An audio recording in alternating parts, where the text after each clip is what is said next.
Welcome once again to the Waters and Stanton video channel. My name's Peter Waters, G30JV, and we are still in lockdown mode, or at least a lot of us are, particularly those of the those that are somewhat older. The problem, of course, is that we need to be careful, and I'm one of those that needs to be careful because of my age and so forth. From a ham radio point of view, it's quite interesting that we're getting quite a number of ham operators coming back into the hobby. The sales team tell me this, and I've had emails about this.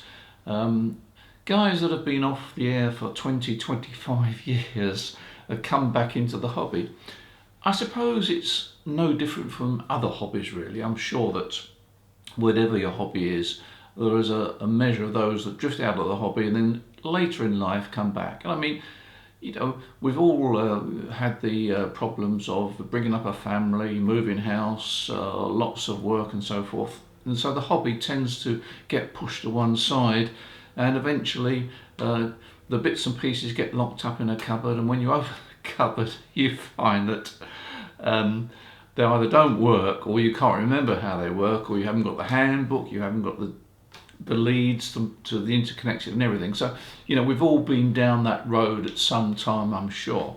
But the interesting thing is that possibly the ham radio hobby is now benefiting from a new influx. Not so much of new enthusiasts, although of course that's always welcome, but quite a few enthusiasts that were once active ham operators and have come back into the hobby. They're probably, a lot of them have probably reached retiring age, and the fact that they are not able to go out so much starts to give you ideas of, well, what can I do? And ham radio, yes, of course I've got a license. Because a lot of these guys have kept their licenses up, of course. The RSGB tell me that the membership is going up, which is good, and that really underlines what we ourselves have been noticing, that a lot of people are coming back into the hobby. But of course, the problem of coming back into the hobby is that things have changed an awful lot. I go back an awful long time, back to 1960, when I was first licensed as a teenager, in fact. In fact, I'm going to tell you an interesting little story. This is true. When I was a teenager, I'd only been licensed for, I don't know, about a year or so, and I'd passed my driving licence. So I had a car, and a very close friend of mine was also a radio ham, and we wanted to operate in the 160 metre contest, the ARRL 160 metre contest. And I think this contest didn't start till about 10 o'clock at night. And we had a location that we were going to. It was basically a small farm, really, where we had permission to operate, and we set up the gear there, the antennas there. And I said to my friend, I said, look, well, I'll pick you up by car. Now, I should explain, my friend was also a keen 160 metre operator, still is actually today. And his father was banned from having radio equipment in the house, so he had to operate from the garden shed. And of course, in those days we didn't have mobile phones. So I said to him, I said, look, I'll drive over, I'll pick you up around about 9:30, 10 o'clock, and then we'll drive off to this farm. We can get on the air on the 160 metre contest. Now, this was in the winter, I think it was February time. It got dark very early. And so the deal was that he would leave his side gate unlocked. I would drive to his house, go down the side of the house, and he would be sitting in his shed with his 160 metre gear on, and then I'd pick him up and we'd drive over to the farm.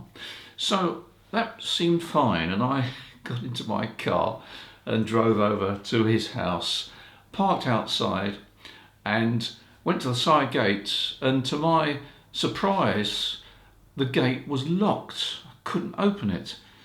Well, in those days I was pretty agile, so I thought, right, he's obviously forgotten to unlock the gate. What I'll do is I'll climb over the gate, and then I can go down the alleyway and see him. So I climbed over the gate, went down the side of the house, and there was no shed. I suddenly thought, wait a minute, this is not right, there's no shed. And I suddenly realised that I'd actually gone to the wrong house. I should explain, all the houses in this road were very, very similar, which was quite common in those days.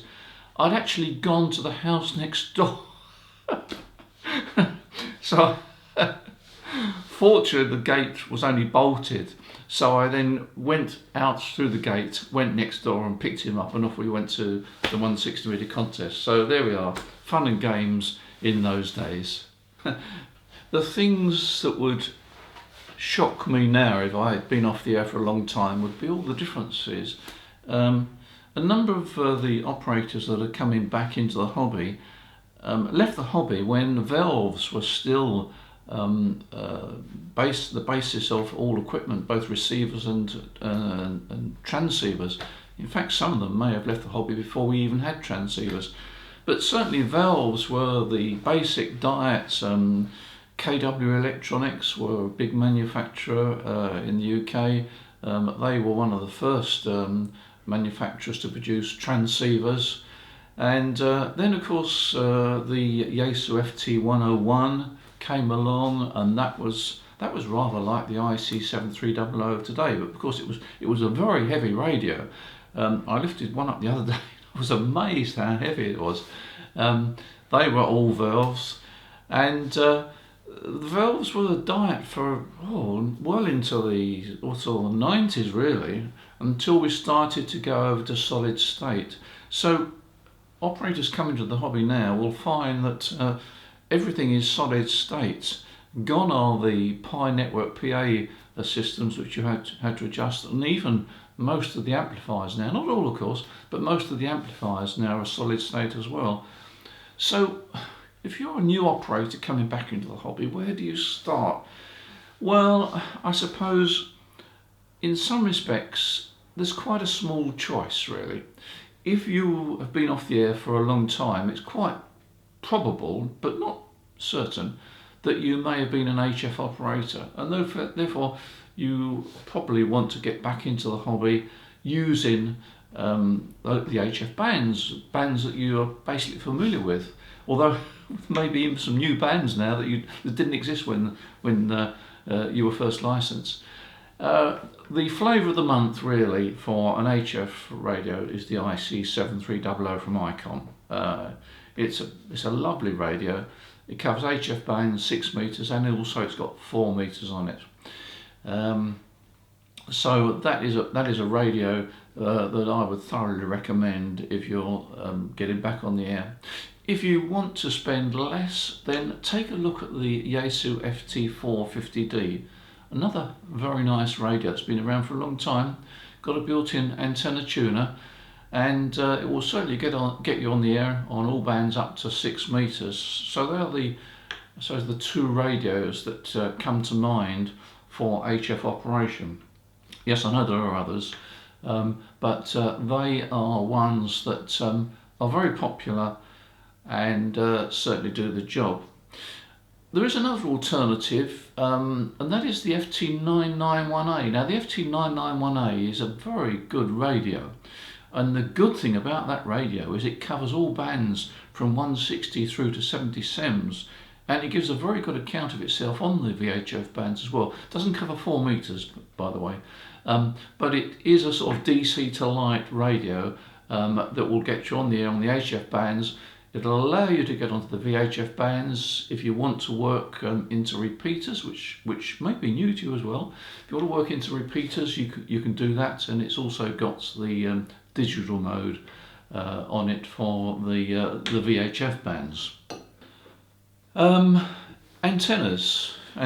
Well, for the HF bands, I've published several videos on end-fed half waves, and I'm still convinced that they are a great antenna because they're so simple to erect. There's no long lengths of coax feeder, etc.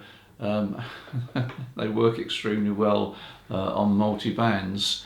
Otherwise, dipoles, wire dipoles, If you're an operator coming back into the hobby, probably the antenna side of it hasn't changed that much. It's the theory is still the same as it always was. All I will say is that if you're uncertain, then give our sales guys a ring in Portsmouth, because they'll be happy to guide you through it. There's a choice of dipoles, of vertical antennas, end-fed antennas. It really depends on the size of your garden. For VHF operation, there's a good selection of VHF, UHF antennas now. We do the dual range, which has had great publicity reports in recent times. They make Yagis for all the popular VHF bands, and as the name suggests, they do dual band Yagis. Diamond do some nice Yagis. There's a whole range of VHF antennas, verticals, fiberglass verticals, collinears.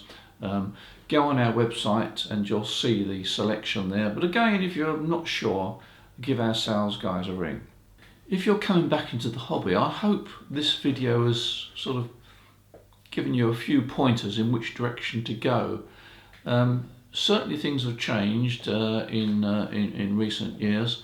We've got digital modes now, so it's not only SSB and CW and AM. That was how I started, AM and 160 meters. But there are some digital modes.